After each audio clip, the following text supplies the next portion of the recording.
Biz mына Кыргыз Кыштак айылынын тургундары эл чогулдук. Кыргыз Кыштактын мына күнчыгыш жагында турабыз биз. Биягыбыз чегара, биягыбыз Өзбекстан уже, биягыбыз айыл. Bizde mına çeke ayıldın baştalışında su yok. Su mesele mına kanalımızı görsöңүздөр болот. Kıştın gününde su yok misal üçün içkenge. Жаздын күнүнө айтпайлы коелы ысыкта какшайбыз. Ишоонан сырткары связыбыз жок. Интернет жакшы иштебейт. Моментте биз үйдө отуруп алып, телефонда интернет аркылуу бирөө менен сүйлөшө албайбыз мисал үчүн. Бул теманы биздин депутатыбыз Чолпон Алыевна көтөрдү ушул тема боюнча.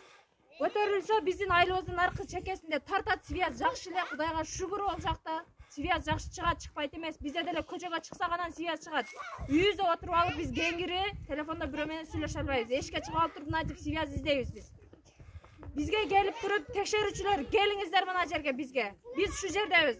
Мына жерде айылдагылардын бар жогун чогултуп чыгарып туруп мен керек болсо ар бир үйгө алып кирип туруп үйдө отургузуп алып туруп сиздерге көргөзүп беремин. Кайсыл үйдөн кандай связь чыгышын. Gelip görüңүздөр, ушул тапта азыр сууну караңыздар, каналды көргөзөм. Каналдагы сууну караңыздар, кыштын күнүндө суу жок бизде мисалы үчүн.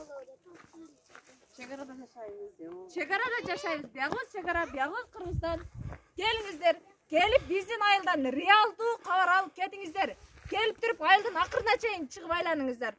Бир башын келип туруп, связь чыккан жерден кайтып кетип калбастан.